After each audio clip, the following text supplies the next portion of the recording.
Hi guys, welcome to Durotimi down here, real conversations about Africa, leadership, and life. Now we are facing Africa one idea at a time. I used to believe that Africa would take like forever to be good, but I changed my mind. I think Africa can be good now, not longer 500 years or 200 years or 100 years from now. We can start the process now while we are here. Now, today I want to talk about the topic why corruption survives in Africa. It's very simple. The only reasons corruption survives in Africa is the mindset. It's all dated all the way back from colonialism to slavery.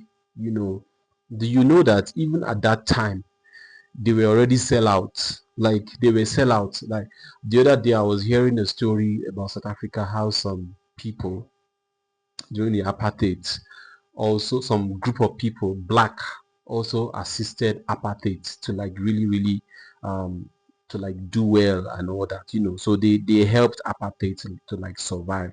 So even from slavery period too, from the colonial times, there were people who literally sell out their own people to for apartheid, for slavery, for colonial whatever, to like to thrive in Africa. People, the other day I was hearing a story about the Benin, you know, the, the tribe in Nigeria. How when the invasion happened, some particular chiefs assisted the British to like conquer, you know, to make the invasion possible. Because for every of this colonialism or whatever, they were insiders in Africa. They were like sellout. And guess what? These people are still in power today. People who they would, in the name of, some might even promise heaven and earth, and then but when they get to power, it's all over. They don't even remember their promises again. Politics in Africa is just games. It still doesn't have the the people in mind. Some even have good intentions, but by the time they get to power and they start seeing these cabals, there are cabals in Africa where, you know, in some cases, some of them, they've never even contested an election before, they've never even done anything before. I'm speaking from Nigerian experience, for example.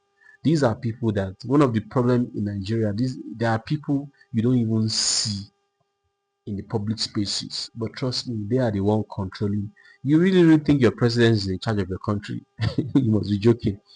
You really think most of our presidents are puppets. Most of our governors, mayor, they are all puppets. Most of them, in most cases. And that is why I get angry, because even with these cabals, I personally believe that you can still come up with better deals. You can tell them, you know what, this, you guys, I know you guys are like territorial powers and all that, and this is your thing, but we need to renegotiate. We need to start having new negotiations. This is 2026. This is not 1926 or 1826. This is a new century. This is the AI age where things are literally different. So I believe that even with these cabals or something, we can still have new deals that will favor the people. The people have been through a lot already. So this is one of the reasons I believe corruption is thriving in Africa, because some of our leaders are sellers. Not just the leader, like an average African. Let's talk about our mindset. Poverty is a very big problem. You can't think straight when you are poor. You cannot. You would do anything. You would do anything to get out of poverty. So politics is seen as a way of getting out of poverty, and that is one of the reasons why we are corrupt. People don't look at it from the service angle, from the angle of betterment. People are still looking at politics as a way of surviving financially, because politics is power, leadership is power, and you don't expect someone like Obama to be a president in Nigeria, for example. It's not possible. It's not possible. A leadership is the reflection of the people.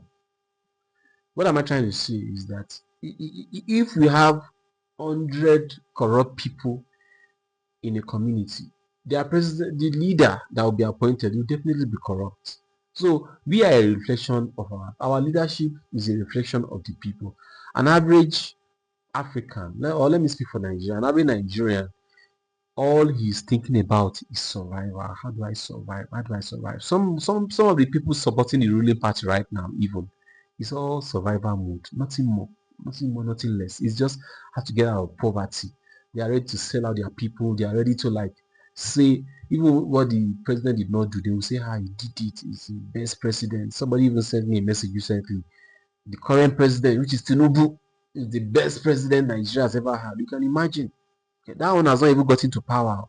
You understand? So these are the reasons why it seems like poverty is corruption is thriving in Africa. And one of the ways I feel like you can tackle these things is when we have the right leader who is able to communicate, who is able to speak to people, who is able to let people know that this is what is going on, we will need time to fix this or that, who have the people in mind.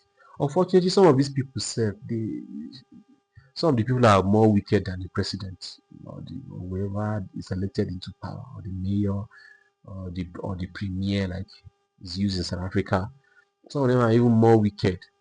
But we need to start raising people with the right mindset. That's what I believe.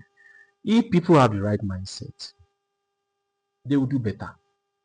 They would do better. They will know how to elect the right governor or president. They will know how to vote better. They will know how to do better. Like we keep talking about presidency and all those things. What about the government officials? What about an average Nigerian, for example, who wants to skip the line, you cannot even wait.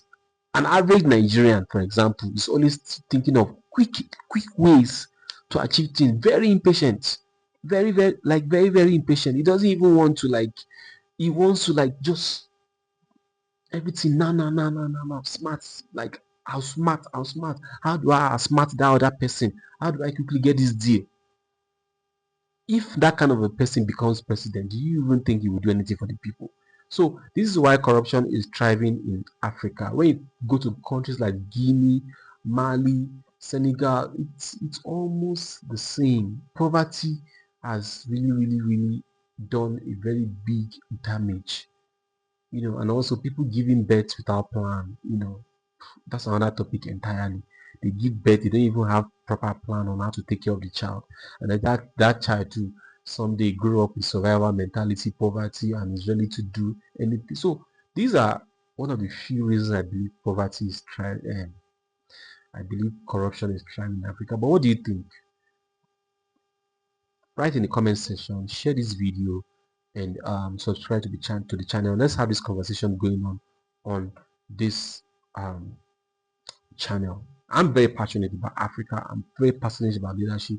I'm very passionate about life generally, because I believe that in this generation, Africa will be better. But we need to do our part. It starts from me. It starts from you. It starts from all of us having the right mindset, calling out what is bad and fixing it. Thank you very much. I'll see you on the next video. I'll look out for your comments.